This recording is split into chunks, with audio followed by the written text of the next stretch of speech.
coming in the Vermont mountains. It's November. Time to seek shelter for the long, cold winter to come.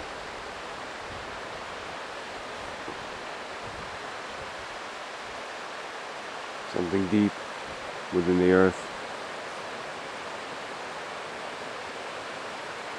like the den of a bear.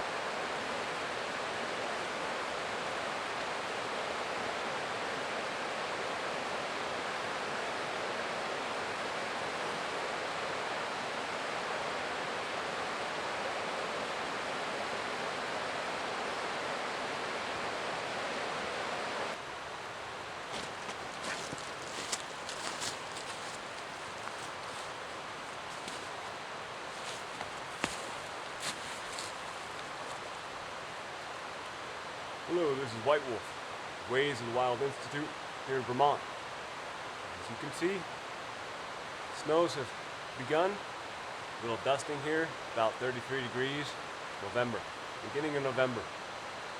Time to look for shelter for the winter. Winters up here are brutal.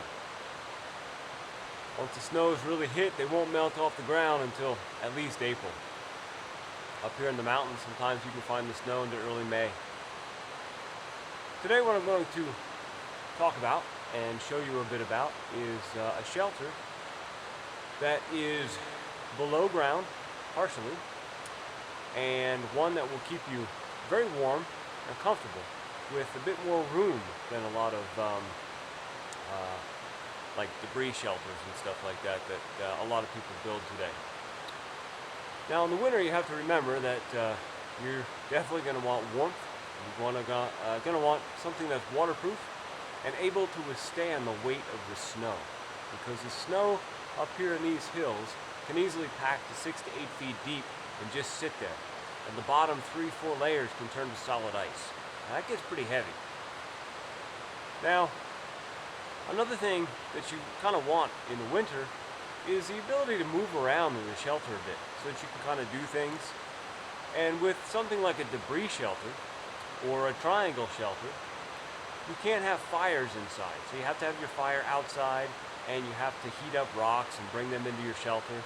And then you're buried so deeply in leaves that you can't even move to stay warm when the nights here drop down to 30, 40 below zero easily.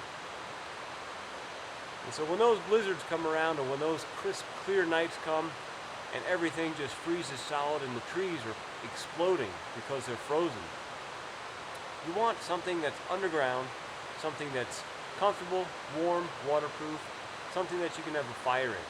And fire inside the shelter also gives you light, again a source of comfort. I'm going to show you how to build a half-earth shelter. It's a version of a dug-in or an earthen lodge. And, well, why don't I just get to it? Now, what works easiest to build an earthen lodge is uneven ground. Ground where you have a lot of hillocks and banks. As you can see, this ground is full of. So it works really well in the mountains. Now, you can easily build this shelter anywhere. As long as you can dig. It's going to be hard to on solid rock. But as long as you have these hills, it makes it easier. Now, I've already started this shelter, because I'm a lone cameraman here, and the shelter takes a little while to build. Now right here you can see the top of it, alright? And what I'll do is I'll move around to the side here so that you can see the inside, and then we'll kind of go through how to start building it up to the point I have it right now. Alright, so we shifted views here. Again, here's the top of the shelter, and underneath you see there's a big hole dug in. Now it's kind of hard to get perspective with this camera right here, but just to give you an idea, my 10-year-old son can stand up in there without any problems at all. Alright, so the first thing you want to do with an earthen shelter is find a good digging site. Someplace that isn't going to be too rocky, someplace that you're going to have good drainage. Alright, you don't want to put this in the bottom of a draw where it's going to fill up with water, or somewhere where there's a spring nearby, because that's just going to defeat the purpose. And then you start digging, and you dig it to any shape and size that you want. And what you would really like to do is you want to get that shelter, the floor of the shelter, between 4.5 and 5 feet deep. All right, that's ideal for just a simple earthen half-earth shelter, and that's what we have right here.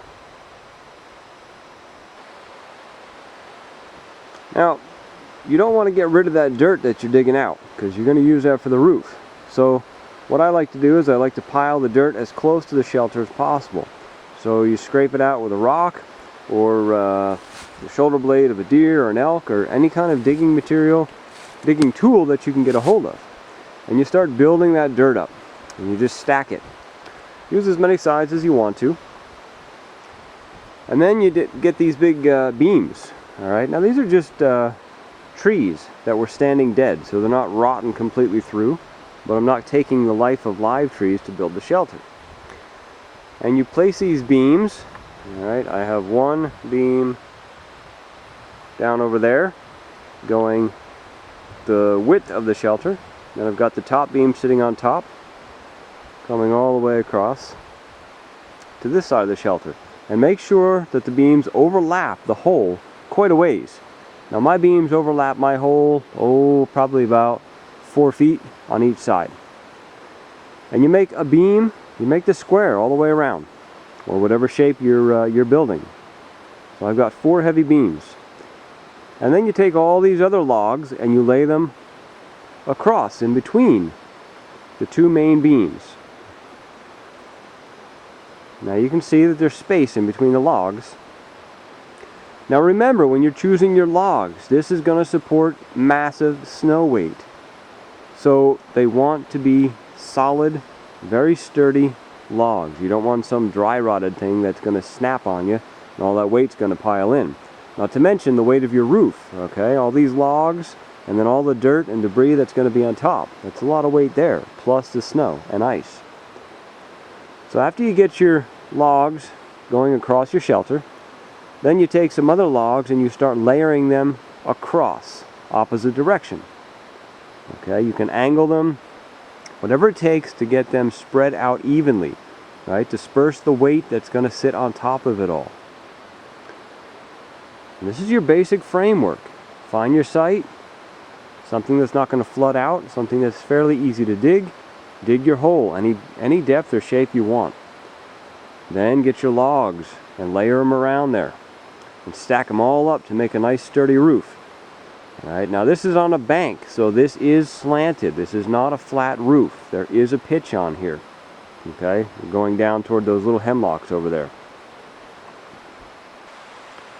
Now this isn't in my backyard, this is out in the wilderness area here, which is behind my house. So there's a stream down below, which you saw in the beginning.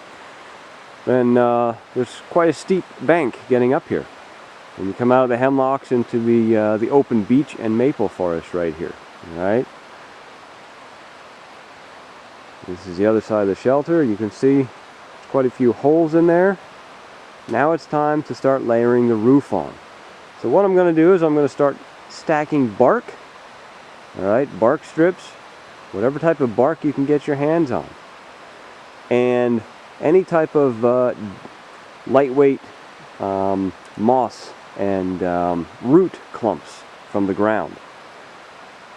And if all you have is real thin material, then you want to take a bunch of lightweight branches and scatter them all across the top of this log structure, so that you have a kind of a net to hold your debris.